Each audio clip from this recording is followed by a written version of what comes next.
अभी उम्र ही क्या हुई है उसकी? क्या हो गया मेरे बच्चे को? ये रख लो प्लीज। क्या ये मेरा लकी चार्म है। यही मौका है, दफ्तर में जो कमी बेशी रह गई है, वो जो भी काम रह गया है वो सब पूरा करो। जब चचा अस्पताल से वापस आए तो देखे तुमने कैसे संभाला है सब कुछ। जुमाना बेटा अंदर आ जाओ, आ जाओ। या अल्लाह, तेरा लाख लाख शुक्र है।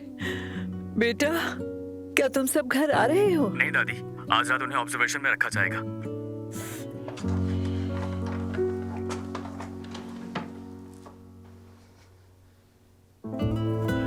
ये तुम दोनों का पर्सनल मैटर है। Please Jasmine.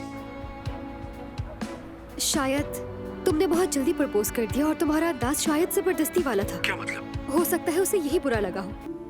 तुम दोनों ने शादियां कर ली, बच्चे भी हैं अब तुम दोनों के, और तुम अब भी हमीद के पीछे पड़ी हुई हो। क्या मेरे मुंह से कुछ और भी सुनना चाहती हो? सब कुछ बहुत मुश्किल होने वाला है। मोहब्बत में मुश्किलात तो आती हैं। क्या वो हादसा भी मोहब्बत का हिस्सा था? तुम ठीक हो ना? क्या मैं नर्स को बुलाऊं? मैं ठीक हो जाने मन। मैं तुमसे शादी नहीं कर सकती।